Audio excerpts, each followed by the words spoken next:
Filming a video for the internet is the thing to do right now. Hi, I'm Tim Carter from AskTheBuilder.com, and you know what? You probably want to know, what does it take to film an informative or an educational video? I'm about to show you. To make a great video, you're going to need some equipment. I think that you're going to have absolutely a top-notch camera, a great tripod, no doubt you're going to need some lights, and absolutely a really good wireless microphone.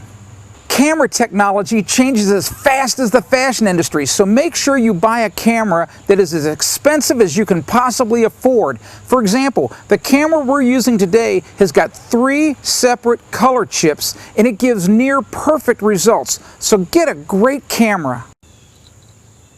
Oh yeah.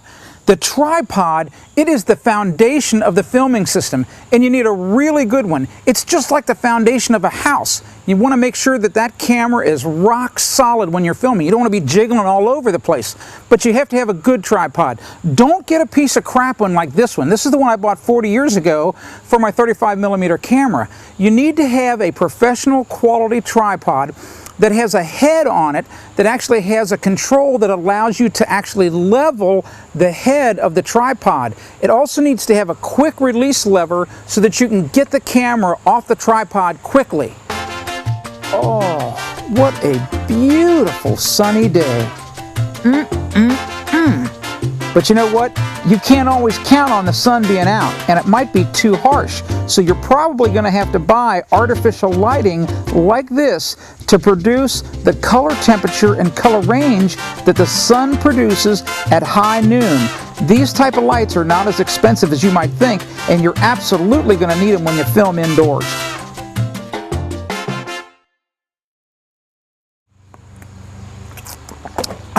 Filming videos is hard work, believe me.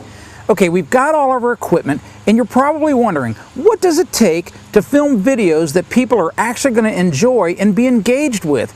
Well, let me give you some tips of the things I've learned for filming videos for network television over the past 8 years. Your video will be captivating if you make sure that it's made up of small little videos within the major video. What am I talking about? I'm talking about little 3 to 5 second shots of different things. Imagine watching television commercials. That's how they build those things. Every 2 to 3 seconds you see a different image, and it really makes a difference. I'm serious. And also another thing, you want to get some sweet different camera angles. It'll make all the difference in the world. To make things interesting and easy, I like to film my AskTheBuilder.com videos with me on camera at the beginning and at the end of the videos, and then we fill the center of the video with shots of me doing the things I'm talking about.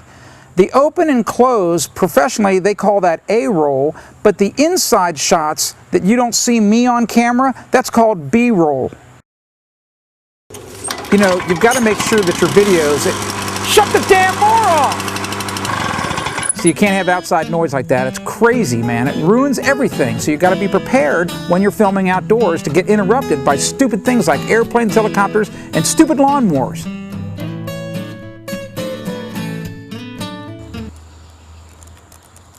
Hang on a second. You know that men can't multitask, so just wait a minute. Okay, I'm Tim Carter at Ask the Builder. Okay. You're going to need to have a script so that you can make sure that your video is going to flow right, and more importantly, that you're going to have the things that you need to film in your B-roll. Now, you don't have to memorize the whole script. Oh, wait a second, I got to check something here. Yeah, okay. You don't have to memorize the whole script. How you do it is you're going to film those script lines in different cuts each time, so you only have to memorize maybe 1 or 2 lines most at a time. It's really not as hard as you think, but the script forces you to make sure that you're going to have enough footage of other things happening so that you don't have to stand in front of the camera all the time like I am right now, being a talking head, because that's really, really boring. Don't let that happen on your videos. Okay, this script thing is really important, and also you might be wondering about certain videos that you don't think it's possible to tape. Well, here's why the script's important. Who would ever think that you could film a video about a mundane topic like how to read a measuring tape? That's gotta be as boring as possible and hard to film. Let me show you how simple it really is. A tape measure is a very important tool. Hi, I'm Tim Carter, and I use my measuring tape on just about every single job I do, but people frequently ask me how to read a tape measure. A majority of tape measures are marked out in feet and inches. The inch part of the tape is then usually broken down into fractions like 1/2, 1/4, 1/8, and 1/16 inches. Each of those divisions is represented by a smaller and smaller line, with the half-inch mark being the largest. Most tape measures have color coding to show you quickly the dimensions that indicate 16-inch centers. You can make a mistake when reading a tape measure upside down. Remember, take your time, measure twice, so you only have to cut once. I'm Tim Carter for ExpertToolTips.com. Oh yeah, check out the pop collar. We're going to be talking a little bit right now about personal appearance, and you know why? Because I don't want you to look like a goofball or a nerd on your videos.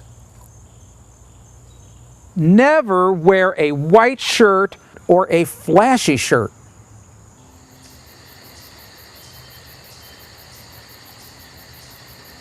Don't do this. Don't talk with your head perfectly still. It's really a bad idea. Here's what you want to do. Smile! You're supposed to be having some fun. Make your videos fun, energetic, and you're really going to be captivating on camera. I'm serious, it's not hard. And make sure you move your head a little bit. It really feels unnatural doing what I'm doing right now, but I'm telling you, if I don't bob my head around a little bit like this, but here's what happens. If you start talking like this all the time, you look really weird.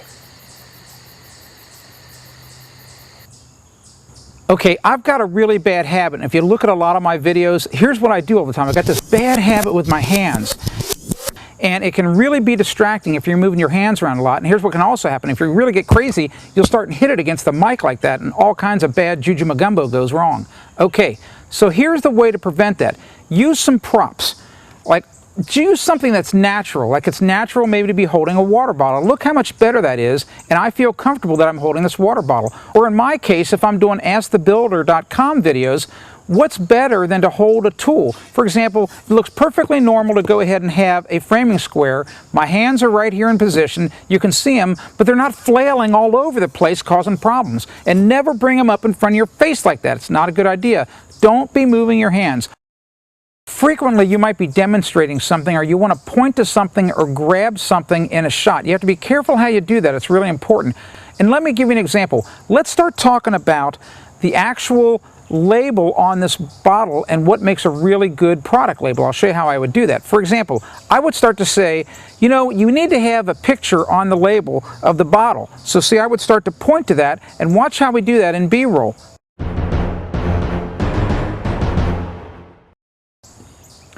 Oh, one more thing that's really important. If you're going to be doing shots where you're pointing to things and you're getting close-ups, you really have to pay attention to your fingers and your nails. I know it sounds crazy. Make sure they're trimmed.